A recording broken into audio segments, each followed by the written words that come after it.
Thinking about leaving your soul-sucking 9 to 5 job, one of the biggest struggles I see people, especially as women, face is the idea of having that safety net, that enticing perks and benefits, and listening to that head trash of what will people think if I leave. I totally get it, and I've been where you are. That's why I created a free guide to help you if you're thinking about putting in that notice.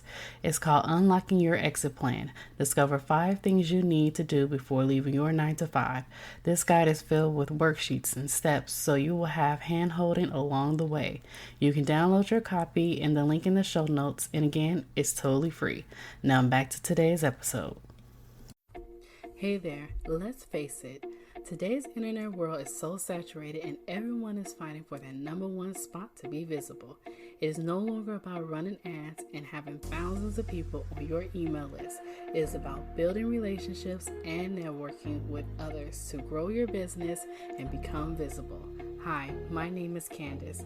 I'm a podcast launch strategist and I help service-based business owners develop and deliver their message to the world by using platforms like podcasting and bringing valuable content to those who need to hear what they have to say. Welcome to the Hello C.E.O podcast. Welcome back to another episode of the Hello C.E.O podcast. I have Funmi from Heart and Hustle, which she is the digital CEO. How are you doing today? I'm doing great, Candice. All right. Awesome. Thank you for having me. Oh, I'm so happy to have you on. So could you tell everyone a little bit about who you are and what you do? Yeah, sure. My name is Funmi. I'm a digital CEO, like you said.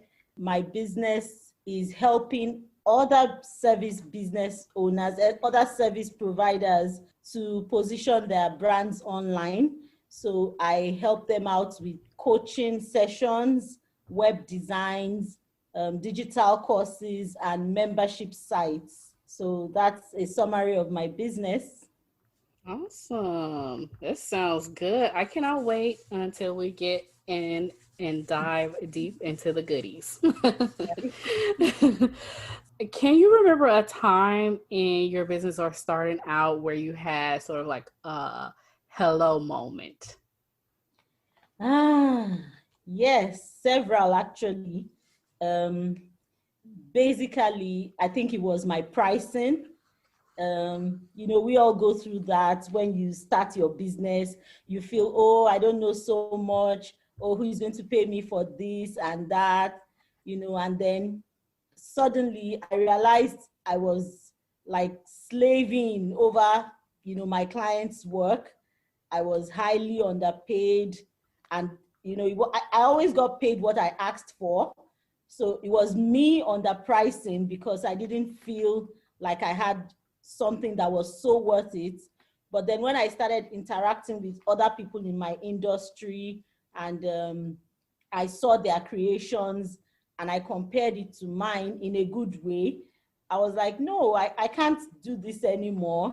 So that was like a wake-up call for me.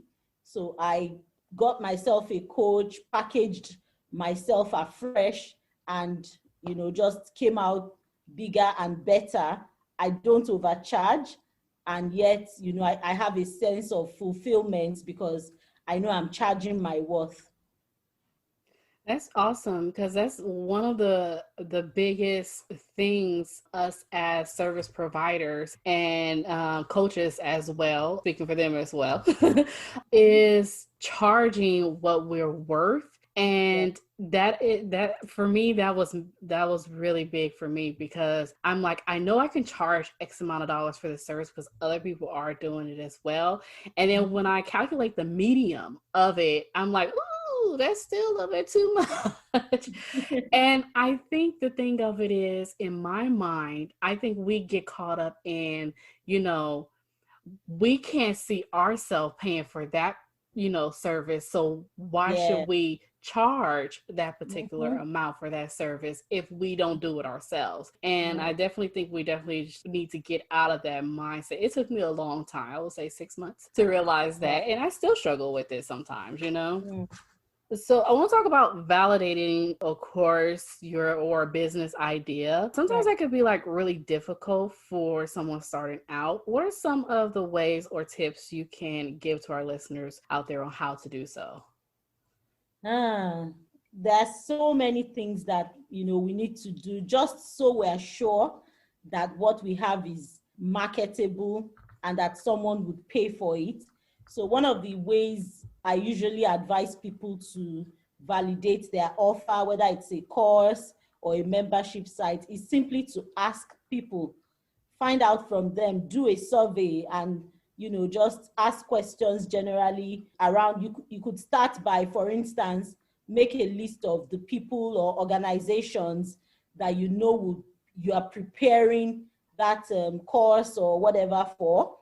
Make a list of them, then create a survey and ask them relevant questions around what you plan to offer. This is before you even start creating, because sometimes what you feel that people need is not what they actually need. So you ask that question and then you go back to the drawing board and then start to work, on whatever your offer is. So that's the best way to actually validate that someone would pay you for it and that you're giving them exactly what they want, what they need. So yeah, you should do that homework first and then go and do your creation. That's always the best approach to use. Okay. So I know the next question that a lot of people are going to ask is like, where can they find people to do the validation or do the validation calls? Do you have any advice on where people can actually find people that are willing to do those surveys and those Yeah. calls? Yeah. Mm-hmm. You could start with friends, you could start with family, those that fit, your ideal clients in those ways. Also, a good place on social media are Facebook groups, for instance.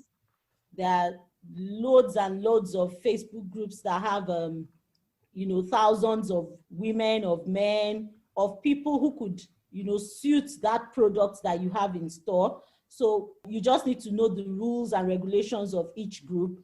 And then you can slide into that place, ask a relevant question. And, there are some groups I'm in where people actually ask for help and say, look, I'm trying to do this. I need XYZ people in this particular area, and people sign up for them. You could reward them. Sometimes I see people say you get a ticket for this, or just simple things. And then, for instance, if it's coaching, you could say I'm ready to coach 5 people for free. So if you are struggling with X, Y, or Z, then send me a message, and usually you get more than that 5. And then you Mm-hmm. test out those people, and you already have an idea of what you want to ask them.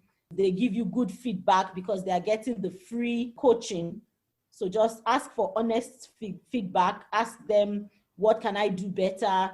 What do you think I should add? So you're not getting paid, but you are getting value for your future program that you are going to get paid for. Yeah, I see it a lot in Facebook groups where they're like, I'm looking for 5 women for XYZ, Yeah. and I automatically in my little mind, I automatically say, oh, the coaching is free, but what's the price afterwards? I'm always like the end result type of person. I really shouldn't be like that. I'm Mm-hmm. always the end result type of person. Like, okay, so what are you going to sell me on? But the Right. thing of it is, that's a lead. That's someone that you don't necessarily have to sell to right then and there. That's someone who you now know. So you now Yeah. have that know, like, and trust factor. And then they Mm-hmm. can follow you or get your freebies. They may not be ready now, but they may be ready in the future. And then you become top of mind. So Exactly. don't get discouraged Mm-hmm. on that. Just continue on doing those things, because they might just wind up being a client later on. So yeah, it's having that mindset shift that, okay, I'm offering this. I know a lot of people isn't going to want my service or my coaching program, maybe because of Mm-hmm. price right now, but I can definitely give them this freebie instead. I really should write this down. Something just be coming to me and I'm like, oh, I need to write this down. Yeah, it's a fact. What you said just now, that's the reality. And some of them might even have gotten so much value from you that as soon as you're done with the free trial, they're asking you, what does it take to sign up with you? Can we do this again? How much would you charge? So you could even sign up some people instantly. Yeah. Yeah. And that helps with building your email list as well. So Exactly. yeah, this is really good stuff. I'm liking this. So I love the fact that you teach how to sell with integrity without feeling salesy. Can you give us some snippets of that? I know you would talk about more of this in your webinar, but could you give our listeners out there just some little tidbits? Yeah, it's an approach that I have used since the beginning of my own business. And I like to call it modern marketing. What I realized is, when you are talking to someone and then, like, for instance, the example we just gave earlier about maybe you make a post and you're asking for 5 people, automatically people just assume, oh no, she's going to sell to me afterwards, and then they put up their guard and all of that. So something that has really worked for me from the inception of my business is forming relationships. I love to keep good relationship with people. I don't look at clients like money. Even if I know this person is my ideal client, I try my best not to first think about the fact that, oh, I wish you would sign up and pay me. I try to form that genuine relationship first. And usually they are the ones who reach out and say, hey, what does it take to work with you? Can you do this for me? Because I know they say it's a reflection of maybe who I am or who you might be if you don't like to sell, but I just don't like selling.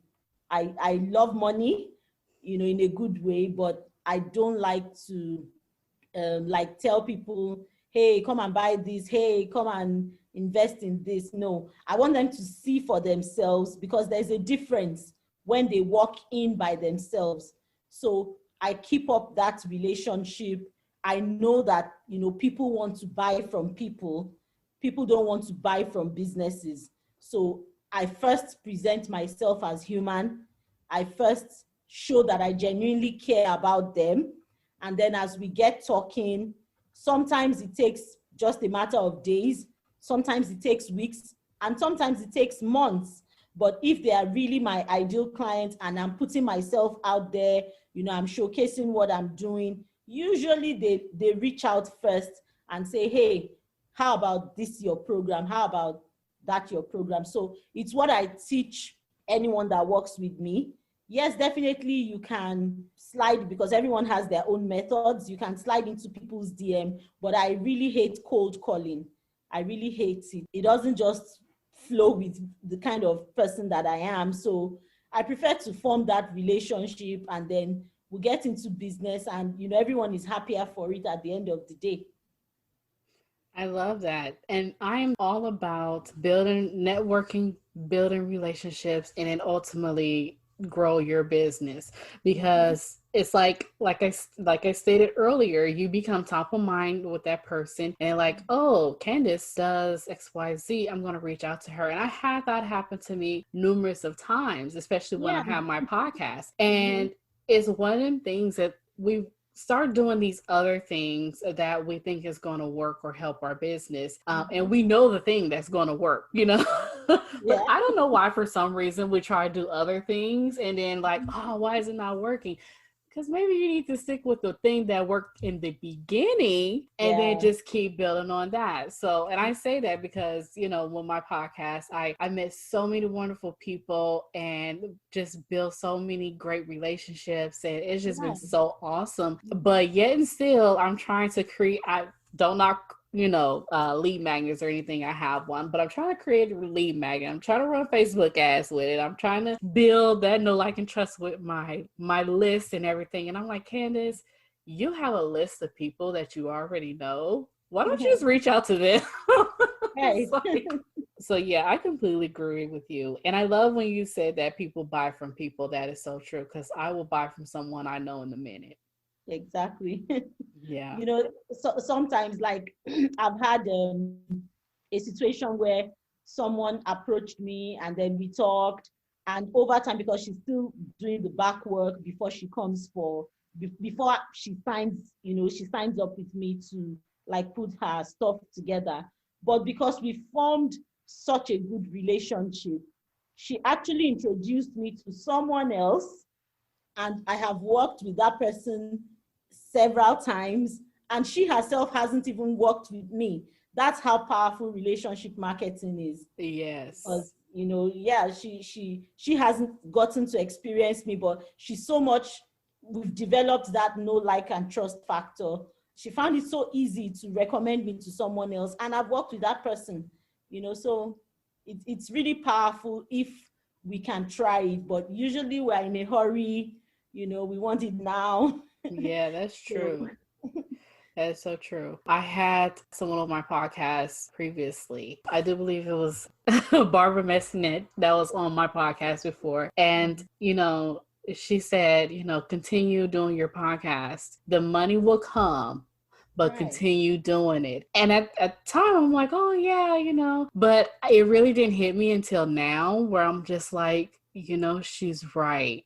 right. Continue doing it, continue building relationships, and you never know what's going to come out of it. So even though it's like, oh, do I really want to do this, I'm like, I'm having a blast. I love my Right. podcast. It's what really gets me out of bed, and just to have that connection with other people. No, I'm not getting money from it, as of right now, but I feel like this is my own little networking community that I built. And if you could build that, then that is, completely awesome. And if you focus on that, other things will follow. So Yeah. yeah, definitely. I'm just rambling on. I do this all the time. So No, it's fine. I'm enjoying your conversation. same here. Awesome. So any last minute advice you have for our listeners out there? Oh, yes. I would like to say, if you have an idea, just go for it. Because any idea at all, once you put in all the ingredients, let me put it that way. If you put in all the sauce and the ingredients and all that you are supposed to do, it can become a very profitable business. So it doesn't matter how silly the idea looks like, or even if you enjoy it. Some people believe, I enjoy doing this so much that I don't think anyone would pay for it. It's so easy for me. But those are the things that you could actually turn into a course or into a membership site, and you get paid for it. At the same time, you are fulfilling your passion. So whoever is out there that is still thinking about it, just go for it, and you'll be better off at the end of the day. I love it. I love it so much. Just go for it. Some people, it holds people back so much and say, well, I don't think nobody would get this. But if you do it like really small, like not even having all the bells and whistles, just put it out there. You just Right. don't know who you might reach out to and catch. Love it. So awesome. So where can everyone find you? I think I'm everywhere, but I think the best way to find me is on my website, and that is at www.hearthustle.biz. Awesome. And we're going to actually include that in the show notes so that people can click and contact you just with one click. So, yeah. Well, thank you so much for coming on the show today. I really enjoyed myself. Thank you, Candice. I really appreciate you inviting me, and it's been awesome. So thank you. Hey, did you like this episode? And don't forget to subscribe and share. And also drop me a line or two. I will love to hear your feedback in the review. Thank you.